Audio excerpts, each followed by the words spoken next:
There's a point most gardeners reach where they stop feeling wrong and start feeling puzzled. They've planned properly, they've learned not to copy blindly, and they've loosened their grip on their calendars. They've accepted that winter planning has limits, and still, spring finds a way to get ahead of them. Not with one obvious mistake, not with some dramatic failure, more like a quiet sense that the garden is always responded to something they didn't plan for. This video is about why that keeps happening, because everything that we've talked about in this series comes back to one problem, and almost every garden plan ignores it. Most garden plans are built around what you're going to do.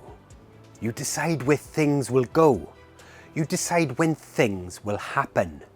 You decide when you'll add, what you'll remove, and what comes next. Gardens don't live in the future, they live in the past. Soil behaves the way it does because of how it was treated over time.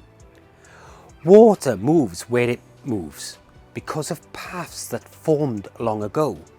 Roots grow the way they do because of resistance they've already met.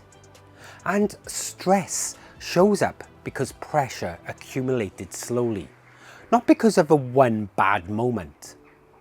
Most plans never touch any of that. They assume each season starts clean. New year, new page, fresh start. But gardens never reset. Spring doesn't wipe the slate clean if it lifts the cover and shows you what's already there. That's why plans can make perfect sense and still unravel. You space things carefully, but roots behave differently than expected.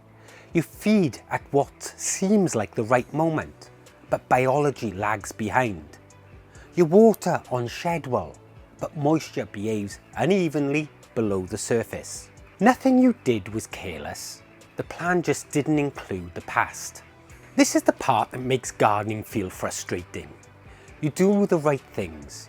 You're in the right way, at what feels like the right time, and the results still feel off. That disconnect makes people doubt themselves, and they shouldn't. The issue isn't the effort or experience. It's that the plan was incomplete. Every garden plan ignores lag.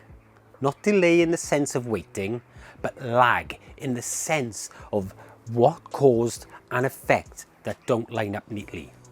What you see today often comes from decisions made weeks, months, or even seasons ago.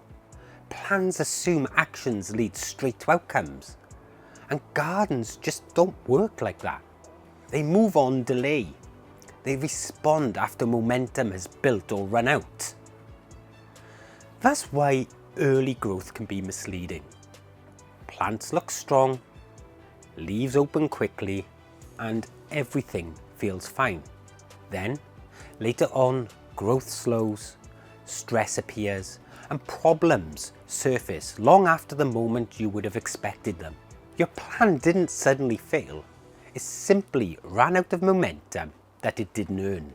This is also why fixes often feel unsatisfying. When growth stalls, people feed. When plants look stressed, they water more. When things feel out of control, they intervene harder. Those responses make sense if you believe what you're seeing started recently. But very often, the cause sits behind you. You're responding to symptoms that long formed before you notice them. Plans struggle because they treat the garden like a machine. Do this, get that, adjust here, see change there. Gardens don't behave like machines. They're layered systems with memory. Every input stacks on top of the last one. Nothing happens in isolation. This is the part most advice avoids because it's uncomfortable. It means you can't plan your way out of everything. It means some understanding only comes after consequences appear. And it means control matters less than awareness. Also why copying other gardens backfires. You copy actions without copying history. Why calendars create false confidence. because they flatten time and ignore accumulation. Why winter planning feels productive. It gives clarity without resistance. They all fail for the same reason. They ignore what the garden is already carrying. Even experience doesn't remove this. Experience helps you notice patterns sooner. It helps you recognize trouble earlier. But it doesn't erase lag. You still react. You just react faster. The garden already moved. The problem every garden plan ignores isn't a method or a technique. It's time behaving unevenly inside a living system. Gardens don't move in steps, they move in curves. They build slowly, they change gradually, they reveal consequences late. Plans expect alignment. Gardens never offer it. Once you see that planning needs a different role, not to predict outcomes, but to prepare you to notice what's happening. Instead of planning exact actions, you start planning attention.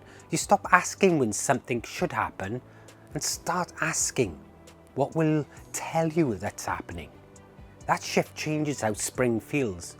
You're no longer chasing outcomes. You're reading signals. This is why memory matters more than instruction. If you don't know what your garden did last season, you won't understand what it's doing right now. Most planning systems throw all that away. Next season, new notebook. Clean slate, the garden keeps everything. That's the real reason I built GrowTrack. Not to tell people what to do, not to replace experience, but to stop gardeners losing context year after year. Gardens generate more information than we can hold in our heads. Where water pooled, where growth slowed, and where stress appeared late, where recovery lagged. Those details shape the next season, whether you remember them or not. Without memory, gardeners repeat patterns they swear they noticed. Not because they forgot, because the planning system didn't keep learning. GrowTrack exists to carry that learning forward, so planning starts from reality, not optimism. So spring feels less like reaction and more like recognition. So decisions respond to history instead of averages. By the time you're watching this, the Founders launch has already happened. The first 350 places are filled, and those gardeners are now using GrowTrack as a proper management system, not as a planner, and building up living memory in their garden. If that idea resonates with you and you want to be part of the next intake, I've left a link in the first comment and description below. That's where you can add your name for the next group of gardeners who want to experience what it's like to manage a garden with memory instead of starting from scratch every single year. The next intake will go live at the end of March, so why not see what your garden is telling you? This isn't about removing uncertainty. Gardening will always have it. It's about placing uncertainty in the right place, in observation, not in outcomes. When you accept lag, spring stops feeling hostile. When you expect unevenness, you allow for drift. You stop forcing alignment when none exists. The garden doesn't get easier, it gets cleaner. This is the thread running through the entire series. Plans struggle because they assume control. Copying struggles because it skips context. Calendars struggle because they flatten time. And winter planning struggles because it resets memory. They all ignore lag. And once you see that, the garden stops feeling like it's fighting you. Not because it behaves, because it finally makes sense. If there's one thing to take from this whole series, it's this. Gardens respond to what happened long before you see the results. Plans that ignore that will always feel one step behind. Plans that account for it evolve. Now, spring doesn't exist to break your plans. It exists to reveal what your garden already holds. Once you plan for that, the frustration eases.